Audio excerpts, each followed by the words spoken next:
अस्सलाम वालेकुम। आज हम बात करेंगे नॉर्मल डिलीवरी के हवाले से। तो नॉर्मल डिलीवरी जो बहनें करवाना चाहती हैं, कौन से टिप्स फॉलो करें तो उनकी इंशाल्लाह नॉर्मल डिलीवरी होगी।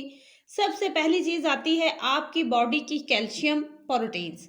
अगर आपको पहले दिन से हमल में आप कैल्शियम प्रोटीन्स ले रहे हैं, दूध, दही, अंडे, मछली, गोश्त, दालें, ये चीज़ें अगर आप इस्तेमाल कर रही हैं तो इंशाल्लाह ताला एंड में जाके आपकी नॉर्मल डिलीवरी के चांस बढ़ते हैं।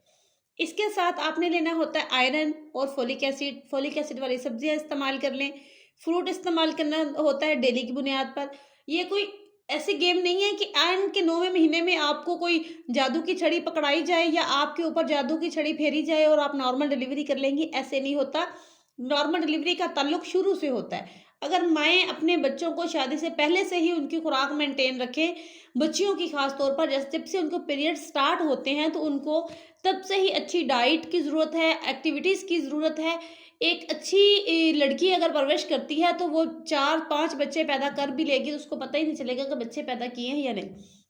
इतनी ज़्यादा उसकी बॉडी में विटामिन डी, कैल्शियम, एनर्जी मौजूद होता है। अगर तब से हम दे रहे हैं अपने बच्चों को तो हमारी बच्चियों में विटामिन डी और कैल्शियम स्टोर होती है। अब मैं आपको यहाँ पे बता दूँ कि आपने करना क्या है।